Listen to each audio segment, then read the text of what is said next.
Two big by-election losses last week for struggling Sunak. Labour overturned five-figure majorities in Kingswood and Wellingborough, to the surprise of absolutely nobody. But it wasn't that Labour gained any extra votes, it was that Tory voters didn't bother showing up. Not really surprising that Conservative voters are abandoning a Conservative party that have abandoned conservatism. What this low electoral turnout demonstrates is that there's no appetite for a Labour government, but substantially less appetite for a continuation of life under these nation-ruining globalist shills who've somehow infiltrated and taken over the Conservative Party. There are no good options. There's nothing to choose from. What you'll get is globalist autocracy, and you can like it or lump it, because democracy is dead.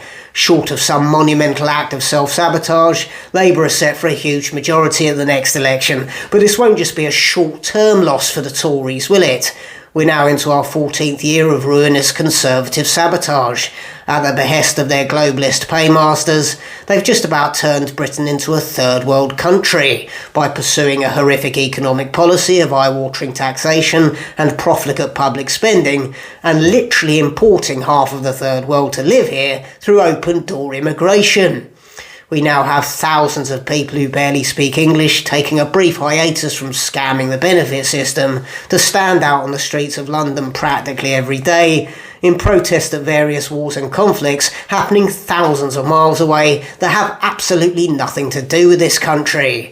Under this shameful faux Conservative government, we've taken in the dregs of humanity who weren't wanted in their own countries, and we've adopted their foreign conflicts. Due to overpopulation in the UK, as a direct consequence of uncontrolled open borders, we find our country in a state of structural oblivion. Any working person on an average wage has very little access to healthcare and very little access to decent housing. Even their weekly food shop has become prohibitively expensive. It's difficult to remember a time when the country has been this divided, this demoralised, and this financially abused. Record numbers of people are currently on long-term sick leave from work, and countless others simply don't have any motivation to work hard in a country where most of what they earn is pinched off them in taxes and squandered on foreign wars and a relentless flow of new arrivals looking for a handout. It'll be a long, long time before people forget what the Conservatives have done to this country. Most people in the UK are intelligent enough to know now that we no longer live in a democracy and we have no choice in who governs us. Both parties are dominated by globalist shills with no intention of acting in the best interests of this nation. And as people come to that realisation, they're starting to look for a way out.